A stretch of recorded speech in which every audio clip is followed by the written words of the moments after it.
akin. Oo.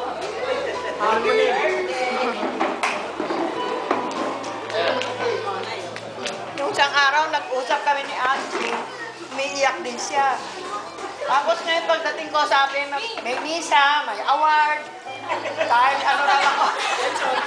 Ako daw yung unang nakabayad ng cash dito. Sabi ko, ba't bibigyan pa? Tapos daw may swimming. Eh, dala pa nga kami pang swimming dyan. Nagulat ako nung nakita ko, nandito kayong lahat. Maraming salamat sa inyo, mga pamangkin ko, mga kapatid ko. Saka sa mga anak ko, napakaswerte ko. Kasi nagkaroon ako ng anak ng mga mababain.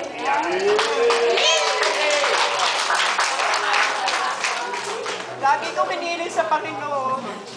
Bigyan ako ng mahabang buhay para masubaybayan ko pa mga anak ko.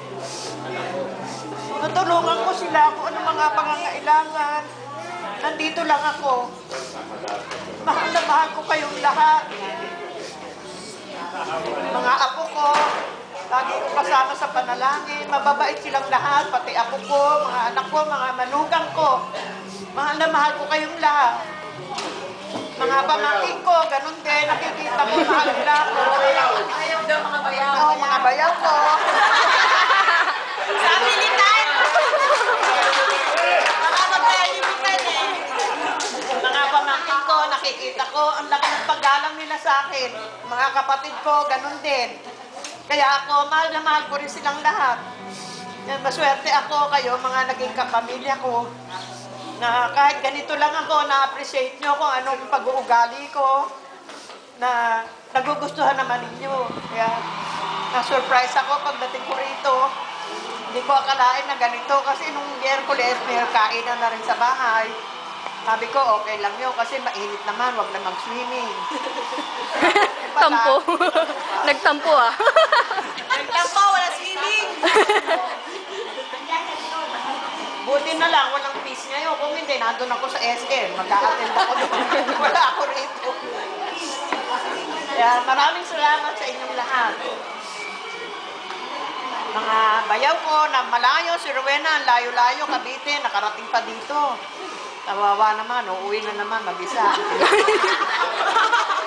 Problema kami. Maraming salamat sa inyo. Ang bayaw ko si Efren, wala.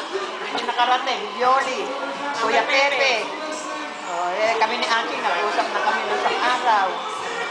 Pati si Alvin, alam. Pati si Bebe, nasa Cotabato, alam.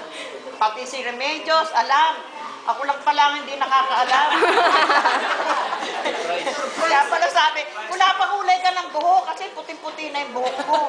Sabi sa akin, pinapedicure pa ako, pinamanicure pa ako. Tapos sabi ko, okay to ah. May makeover pa. Kanina sabi, make-upan ka namin, lagyan ng kilay. Tingnan nyo nga ako, huwag nyo nga akong abwisite. Lagyan nyo pa akong make-up. Lagyan ka ng eyebrow, tumigil kayo, mainit. O yung paglalagyan ng mga make-up na yan, sabi ko. Tabawali ka na, tanghali na.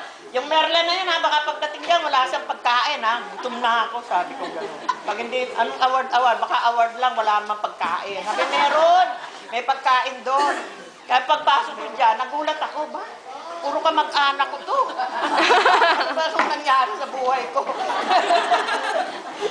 Kaya maraming salamat sa inyong lahat. Yay!